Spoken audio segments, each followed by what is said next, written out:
All right, folks, so no sock puppet. Kevin Warsh will bring a gust of fresh air to the Federal Reserve. That's the subject of the riff. Trump Fed nominee Kevin Warsh appeared before the Senate Banking Committee today and passed with flying colors. It's the best way I can put it. It may well be a new era for the Federal Reserve as Mr. Warsh outlined his long-held views that the Fed's remit has grown too far and too wide and must be curbed, that its balance sheet of assets and liabilities should similarly be downsized, that it was never meant to be an overbearing central planning economic agency, and that monetary policy independence is essential, but it must be earned. In his testimony, Warsh said, and I'll quote, "Low inflation is the Fed's plot armor, its vital protection against slings and arrows. So when inflation surges, as it has done in recent years, grievous harm is done to our citizens, especially to the least well-off." And finally, the Fed must stay in its lane. No politics, no DEI, no climate change, no lobbying state legislatures, et cetera, et cetera. Mr. Warsh challenged a number of hidebound Fed customs, such as forward guidance and constant chattering from Reserve Bank presidents.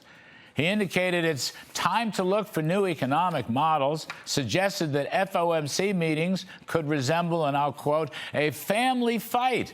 Take a listen. I tend to favor messier meetings than some, where people don't show up with rehearsed scripts, but we can have a good family fight. If the central bank has that good family fight, I think that they're going to make better decisions. And if they happen to make mistakes, they'll correct them sooner.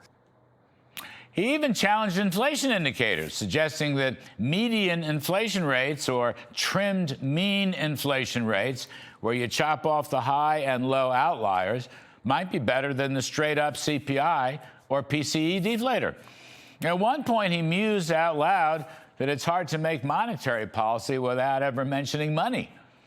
Asked about his forecast, well, he suggested the broad contours of the economy are improving, but we can do better.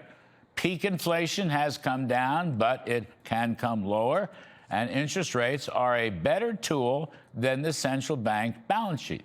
He also defended his long-run view that rapid technology advances like AI are likely to enhance productivity and reduce business costs, inflation, and ultimately bring down interest rates. But he made no formal interest rate predictions.